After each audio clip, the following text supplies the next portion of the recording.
Hai ya teman-teman, di sini siapa yang sering sekali mengalami sakit pinggang nih? Nah, sakit pinggang ini sering sekali disebut dengan low back pain di bahasa medis ya teman-teman. Nah, berikut ini fakta-fakta yang bisa kalian dapatkan mengenai apa sih itu low back pain.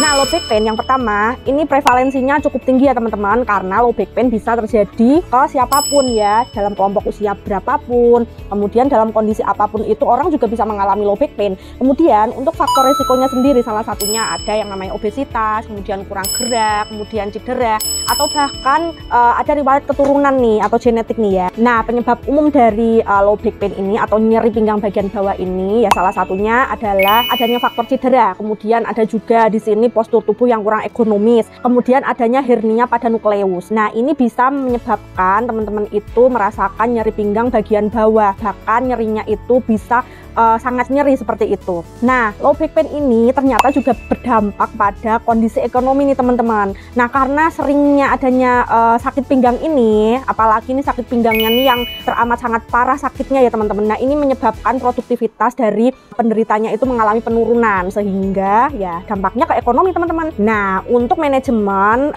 dari low back pain ini memerlukan beberapa pendekatan terapi ya teman-teman. Nah, salah satunya nih dari teman-teman sendiri ini harus banyak-banyak istirahat ya teman-teman.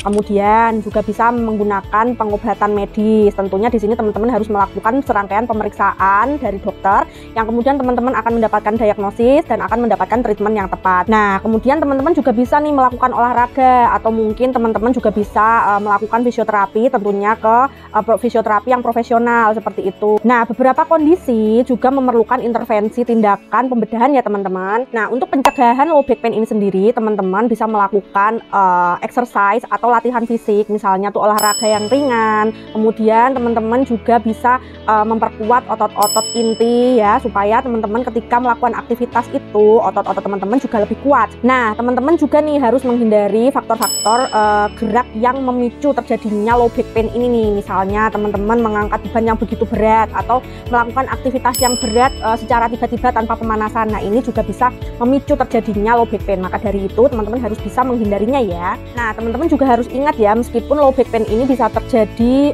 semua usia, namun usia yang paling beresiko sendiri ini adalah usia lansia ya teman-teman, karena memang di usia yang matang seperti itu, nah ini kondisi fisik juga mengalami penurunan seperti itu, sehingga ini sangat beresiko sekali untuk lebih bisa mengalami low back pain. Nah, penting untuk diingat ya teman-teman, ketika teman-teman mengalami nyeri pinggang yang tidak tertahankan ya, tidak bisa di manajemen sendiri, seperti misalkan teman-teman sudah olahraga ya, sudah melakukan istirahat yang baik seperti itu, tapi masih nyeri nih ya, sarannya adalah teman-teman harus segera berkonsultasi ke profesional medis terdekat agar teman-teman itu tadi mendapatkan treatment yang sesuai dengan kondisi dari teman-teman. Oke teman-teman, salam sehat catatan harianku ya, bye.